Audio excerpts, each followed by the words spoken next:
5 अगस्त 2024 को global markets में भारी गिरावट देखने को मिली। इसके पीछे कई कारणों को माना गया, लेकिन एक बड़ा फैक्टर येन कैरी ट्रेड्स को भी माना जा रहा है। लेकिन येन कैरी ट्रेड्स होते क्या हैं और आखिर ग्लोबल मार्केट्स पर इसका इतना बड़ा असर क्यों पड़ रहा है और भारत पर इसका कैसा असर होगा, जानेंगे इस वीडियो में।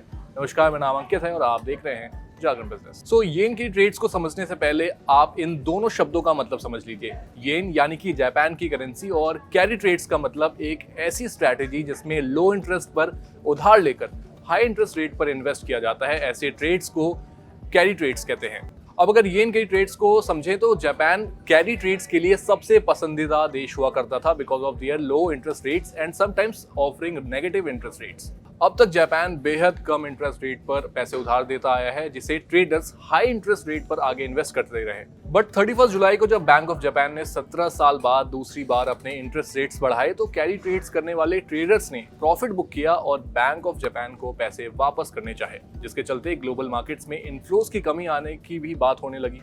ऐसे में बैंक ऑफ जापान का इंटरेस्ट रेट बढ़ाना एक बड़ा फैक्टर बना, जिसके चलते ग्लोबल मार्केट्स में सेल ऑफ देखने को मिला।